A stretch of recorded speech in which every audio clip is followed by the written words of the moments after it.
everyone! Today I will be doing a top 10 Brussels. So number 10 I have put as the mannequin pisse, and it barely deserves a spot on this list, and I mean barely. The only reason I have it on this list is because if you go to Brussels, people are going to ask you, oh, have you seen the mannequin pisse? And it's like the most disappointing thing ever. You imagine it to be this huge structure of this kid peeing, but it's not, okay? So I'm just gonna say that, go find it. It's kind of tricky to find, but when you do find it, you'll also see the waffle stands everywhere, so go buy a waffle as well. Number 9 is the Atomium, which is kind of random, but it's just this big structure that was built in 1958, kind of these big metal balls for the World Expo. It's just kind of a cool thing to check out, and also very Brussels-ish, so take a look. Number 8 is the Place du Grand Sablon.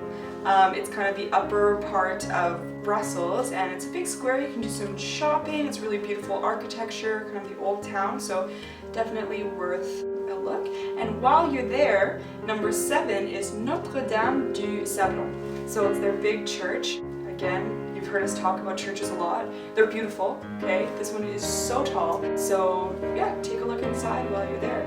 Number 6 is the Town Hall, which was originally built in 1420, but my guess is that it burned down at some point because that's pretty typical of old buildings.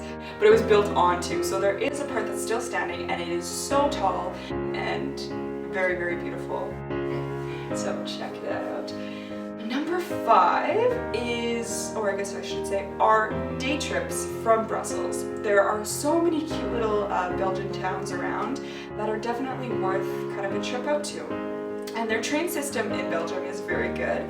You don't need to pre-book tickets or anything. You can just go to any train station and say, yo, I want to go here, and it's cheap. So a few of my favorites that I did, one was to Ghent, Belgium, and I loved it. Like, I think I want to study abroad there just because it's a student's town for sure, but also it's absolutely beautiful. Like, I spent 8 hours there, and I thought I was living in a postcard the entire time. It was so nice, and the people were nice, so that's really cool.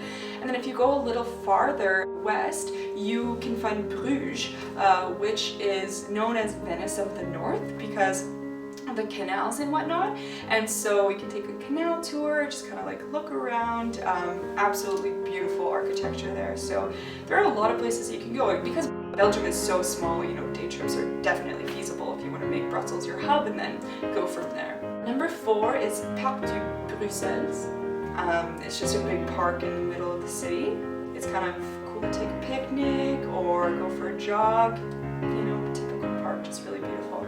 Number 3, I put beer tasting / delirium cafe because beer is so important to Belgium's history and Belgium's culture. So there are literally thousands of flavors and different types and whatnot. Delirium, I think, has over 2,000 on tap there, and it's like kind of touristy, maybe a little more expensive, but still in Belgium in general, beer is like cheaper than water.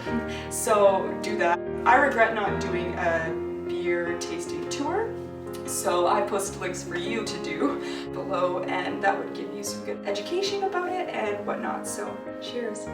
Number 2 is Grand Place Gardens. So this kind of confused me. I heard about it from a local that was telling me about it, but I looked it up later, and essentially what they do is they take thousands of flowers and weave them together into this really beautiful, what looks like a flower bed, but it's like they make it, right? It's in August, so if you happen to be there, you'll see this like really beautiful tapestry made of flowers, and I think that's super sweet. So yeah, check that out if you're there at that time. Number 1, it's very important. It's also very broad. I just put it as food, because Belgium has so much to offer. I was there for 4 days, and I swear I probably gained like 40 pounds. Because not only do they have waffles and chocolate, they have so much more. They have beer, as we talked about, but also French fries.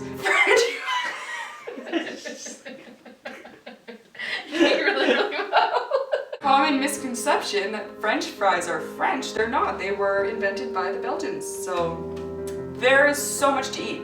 Prepare yourself and have a great time. Questions, comments, concerns?